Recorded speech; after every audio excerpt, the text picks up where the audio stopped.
Hello दोस्तों, welcome to my YouTube channel JNC23 में आपका स्वागत करता हूं।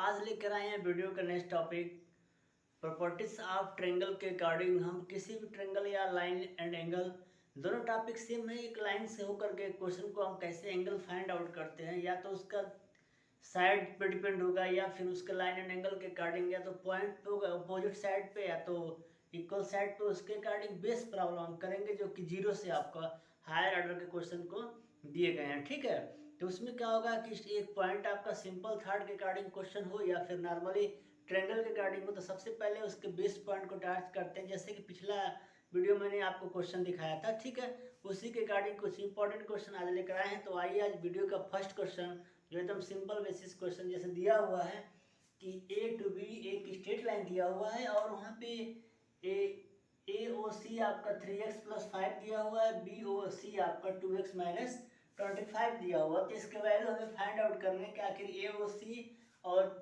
BOC का वैल्यू कितना होगा। जैसे मान लीजिए यहाँ क्वेश्चन में क्या पूछा है, AOC = क्वेश्चन मार्क और सेकेंड आपका दिया है BOC = क्वेश्चन मार्क। इसके वैल्यू हमें कैसे प्राप्त होंगे।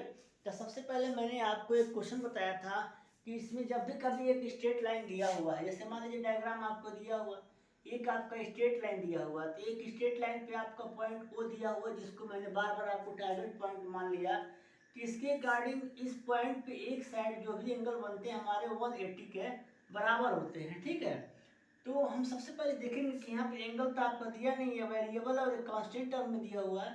तो सबसे पहले दोनों का सम = 180 हम करेंगे। ठीक है, इसको हम कैसे सॉल्व करेंगे, तो लिखेंगे 3x + 5 + 2x - 25 = 180।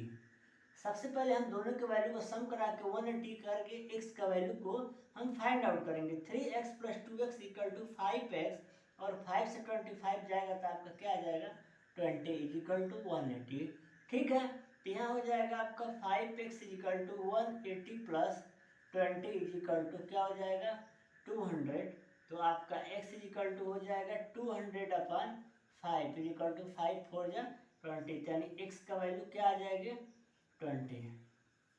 समझ में आया, x की वैल्यू क्या आ जाएगी 40, 5 4 जा 20, देयरफॉर x = हमारा क्या आ जाएगा 40। यानी ये दोनों वैल्यू हम सम करेंगे तो 180 के बराबर होगा और यहाँ से x की वैल्यू हम क्या करेंगे फाइंड आउट करेंगे। उसके अकॉर्डिंग हमको क्वेश्चन में क्या पता करना, अब x की वैल्यू आके यहाँ पे रखेंगे। जब x की जगह पे रखेंगे तो 3 × 40 + 50 = क्या हो जाएगा 3 4 जा 20, यानी 120 + 5 = 125। तो आइए अब नेक्स्ट क्वेश्चन में लगा देते हैं। यहाँ पूछा वैल्यू AOC का वैल्यू क्या दिया हुआ है 3x + 5। तो 3x का मतलब क्या है 3 × 40 + 5, तो यहाँ 3 4 जा 20 और +5 = क्या हो जाएगा 125। यानी AOC का वैल्यू क्या आएगा 125। वैसे ही आपका सेकंड क्वेश्चन क्या दिया हुआ है BOC। अब BOC का वैल्यू क्या है 2x - 25। तो 2x 25 का मतलब क्या है 2 × 40 - 25 = क्या हो जाएगा 80 - 25। तो सब्ट्रैक्शन कराएंगे तो क्या होगा 10 में से 5 जाएगा 5, 7 में 2 जाएगा 5। आपका आ जाएगा पहला एंगल हो जाएगा आपका 125 और सेकेंड आएगा 55। देखो दोस्तों, मैंने आपको पहले ही बताया था कि जब स्ट्रेट लाइन आपको ड्रा करता है ना, तो स्ट्रेट लाइन के सिंगल साइड का मतलब एक साइड का जो टोटल एंगल होता है 180 के बराबर होता है। तो यहाँ चूंकि अब एंगल दिया नहीं था, कांस्टेंट और वेरिएबल टर्म में फंक्शन दिए थे, तो दोनों को हम प्लस कराएंगे = 180 और -20 इधर आएगा तो आपको 20 को 200 हो जाएगा। 5 को डिवाइड करेंगे 40 आ जाएगा, x का वैल्यू हमें मिल गया। उसके बाद AOC का वैल्यू पता करना, तो AOC = क्या दिया 3x + 5, यानी 3x की जगह 40 रखेंगे तो आ जाएगा आपका 125। और सेकेंड टर्म आपका क्या दिया BOC का मतलब क्या x की जगह 40 रहेंगे तो हमारा आ जाएगा 55। क्वेश्चन हमारा दिया हुआ है कि PQ जो है, यहाँ दो लाइन आपके दिए हैं PQ = AB। ठीक है, इस क्वेश्चन आपको ध्यान से देखिएगा, सिंपल क्वेश्चन है। PQ AB के हमारे पैरेलल है, समानांतर है। ठीक है, यहाँ पे x और y की वैल्यू पता करनी है। तो पहले हम एक ही पॉइंट पे देखेंगे सिंपल से, जैसे 100 दिया हुआ है तो ये टोटल आपका वैल्यू कितना होता है 180। तो अगर ये 100 दिया है तो क्या हो जाएगा 80 हो जाएगा। तो हमारा एक वैल्यू तो मिल गया, ठीक है, आसान तरीके से हमारा एक वैल्यू मिल गया। दूसरा मैंने आपको सिखाया था कि देखिए जेड के हमेशा फिगर ट्रा करते रहते, जब पहला लाइन होता है ना जेड हमारा जहाँ बनाएगा तो ये एंगल जो होगा वही एंगल ये वाला भी होगा।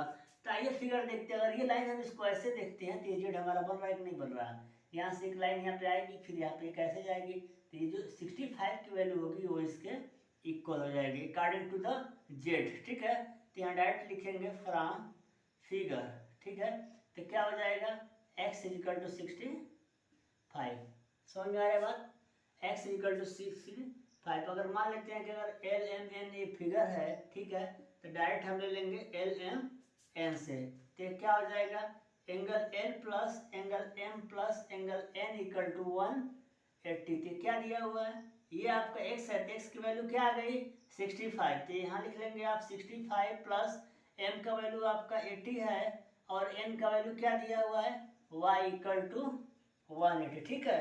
तो क्या हो जाएगा y equal to 180 minus plus करिए यहाँ पे 14,145, तो यहाँ y इक्वल टू क्या हो जाएगा 10 में से 5 जाएगा 5, 7 में से 5 जाएगा 3, तो y की वैल्यू क्या आ जाएगी 35 y की वैल्यू आ जाएगी और x की वैल्यू हमारा 65। कैसे आया, तो डायरेक्ट हमारे 100 दिया है, टोटल सम कराएंगे तो 80 हो जाएगा और ये वैल्यू हमारा फिगर जो है जेड के हिसाब से दिया हुआ है।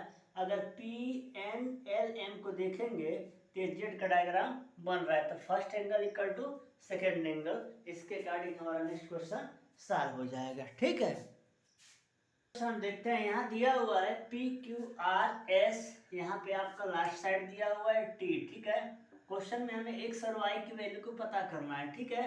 तो ज़्यादा से ज़्यादा हम क्वेश्चन को डायरेक्ट हम फिगर के कॉन्सेप्ट बेसिस पे करते हैं, इसीलिए मैंने इसका रखा 1 टारगेट, ठीक है। अब देखिए यहाँ पे दिया हुआ है पी क्यू और आर एस क्या है, दूसरे के पैरेलल है, तो जो ये पी क्यू लाइन है वो आर एस के इक्वल है, तो यहाँ पे क्या हो जाएगा जब ये 35 है तो वाई की वैल्यू क्या हो जाएगी 35, ठीक है। कैसे होता है, जैसे मान लीजिए कि मैं बताऊँ आपको स्ट्रेट लाइन दिया है, अगर इस तरीके से एंगल यहाँ पे लाइन ड्रा कर रहा है तो ये फिगर ये जितना बनता है ना तीनों आपस में क्या होते हैं एंगल आपके इक्वल होते हैं, तो उसी के अकॉर्डिंग हमारा जब 35 है तो वाई क्या हो जाएगा एंगल लिखेंगे T R S equal to angle P R P Q, therefore y equal to क्या हो जाएगा 35, क्लियर हो गया।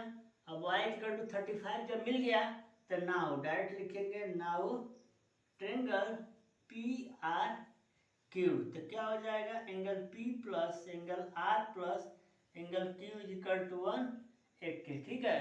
तो यहाँ P का मान क्या दिया हुआ है y, y का मतलब 35 प्लस R, R का मतलब क्या है 80 प्लस Q, Q का मतलब x दिया हुआ है इज इक्वल टू 180, तो x इज इक्वल टू हो जाएगा 180 माइनस 8 से 11 यानी 115, ठीक है।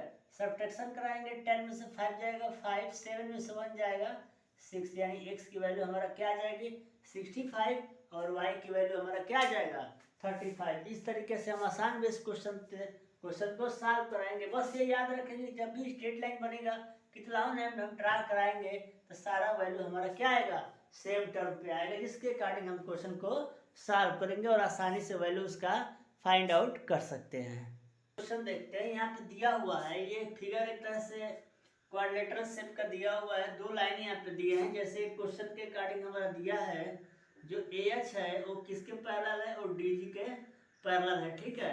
और जो AE है वो आपका BF के क्या है पैरेलल है, AE आपका BF के पैरेलल है और AG जो है AH जो है DG के पैरेलल है। तो अब यहाँ हमें क्या देखना है, क्वेश्चन देखिए कॉन्सेप्ट बेसिस पे होते हैं, मैं बार बार एक ही टाइप को बोल रहा हूँ कि हमेशा जो फिगर आपके दिए रहते हैं ना तो उसके हमारे क्वेश्चन जो होते हैं लॉजिकली रूप से उसी कॉन्सेप्ट पे रहते हैं जिस कॉन्सेप्ट पे क्वेश्चन हमारा दिया रहता है। तो अब मैंने बताया था कि जब कभी भी देखिए जब ये लाइन ड्रा कराएंगे तो ये जो एंगल होते हैं एक दूसरे से, मान लीजिए देखिए ये 65 दिया हुआ है ना, तो अब ये 65 दिया है तो कितने अंश का हो जाएगा टोटल पता है 180, जब 65 दिया है तो क्या हो जाएगा 150, क्लियर।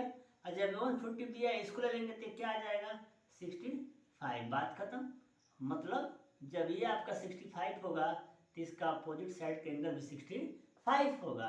तो अब हमारा क्या होगा, एट एडजेसेंट कंडीशन क्या हो जाएगा, एडजेसेंट कंडीशन, तो क्या हो जाएगा सी प्लस बी, यानी angle B plus angle C is equal to 180।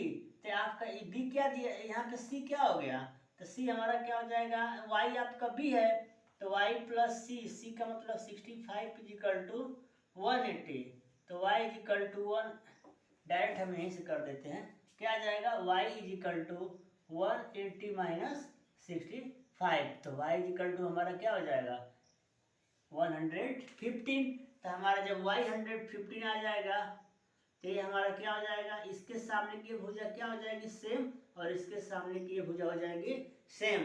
तो डायरेक्ट एंगल के अकॉर्डिंग हम दिखा देंगे कि angle a equal to angle c is equal to क्या हो जाएगा 65, तो x is equal to Z is equal to क्या आ जाएगा 65, क्लियर हो गया। और angle b is equal to क्या हो जाएगा एंगल d, तो b की वैल्यू क्या है y है, तो y की वैल्यू कितना आ जाएगी 115। इस तरीके से हम क्वेश्चन को क्या करेंगे, आसान बेस तरीके से क्वेश्चन को क्या करेंगे सॉल्व करेंगे। क्वेश्चन हमारा कोई भी दे, फिगर के अकॉर्डिंग पहले जहां एंगल दिया रहता है ना उसी वैल्यू को हम टार्च करते हैं कि आखिर ये किस कंडीशन पे दिया हुआ है, उसके बाद हम उसी आधार पे हम क्वेश्चन को सॉल्व करेंगे। नेक्स्ट क्वेश्चन के रूप में मैंने आपको 4 क्वेश्चन दिया हुआ है, जैसे दिया है find value of X and Y, यहाँ ए बी सी डी के रूप में दिया हुआ है और दो साइड यहाँ पे इक्वल दिया हुआ है, ठीक है। डी का मान दिया हुआ है, ए और बी का पूछ रहा है, ठीक है। तो जब आपको ये वैल्यू दिया गया है तो ये साइड दोनों से इक्वल हो जाएंगे, तो ये एंगल दिस दोनों आपस में क्या हो जाएंगे इक्वल हो जाएंगे। तो 50 जब 180 से माइनस कराएंगे तो आएगा आपका क्या 130 में 2 का डिवाइड कराएंगे तो 65 और 180 से माइनस कराएंगे तो 115। ऐसे आप इसको सॉल्व करेंगे। इस वाले क्वेश्चन में क्या कराएंगे कि जब ये 65 दिया तो जेड यहाँ बन रहा है, ठीक है। तो 60 दिया है तो यहाँ पे एक्स भी क्या हो जाएगा 60, और जब एक्स 60 हो जाएगा तो यहाँ पे क्वेश्चन अब हमारा ये ध्यान देना है कि जब ये 60 मिल गया हमें तो y का वैल्यू क्या होगा, ठीक है। तो जब हमारा ये 160 दिया हुआ है, ठीक है, तो यहाँ सॉरी ये क्वेश्चन मिस्टेक है, यहाँ 60 दिया है तो ये दिया होगा ऑलरेडी 50, ठीक है। और तब यहाँ पे पूछेगा y क्या होगा, तो इसके अकॉर्डिंग हम इसको निकाल लेंगे, और जब ये 60 मिल जाएगा तो प्लस करेंगे तो आएगा, इसमें जोड़ेंगे जो आएगा ये हो जाएगा, y का वैल्यू अलग से हम फाइंड आउट कर लेंगे, ठीक है। नेक्स्ट क्वेश्चन नंबर 3 में देखिए यहाँ जेड बना रहा हुआ तो 70 दिया है तो 70 हो जाएगा, 70 में प्लस कराएंगे तो इसकी वैल्यू आ जाएगी, और उसके अकॉर्डिंग हमारे थर्ड वैल्यू दिया हुआ है। और फोर्थ क्वेश्चन में हमारा 50 है, एक्स वाई है, 60 दिया हुआ है, तो क्यू एस और पी आर क्या है आपस में पैरेलल है, तो 60 है तो 60 हो जाएगा, 60 और 50 110 और प्लस ये निकल जाएगा। उसके बाद इसके अकॉर्डिंग हम क्वेश्चन को सॉल्व करेंगे। दोस्तों अगर क्वेश्चन नहीं आता है तो कमेंट बॉक्स में कमेंट करिएगा ताकि इस क्वेश्चन को हम दोबारा आपको सॉल्व कर सके।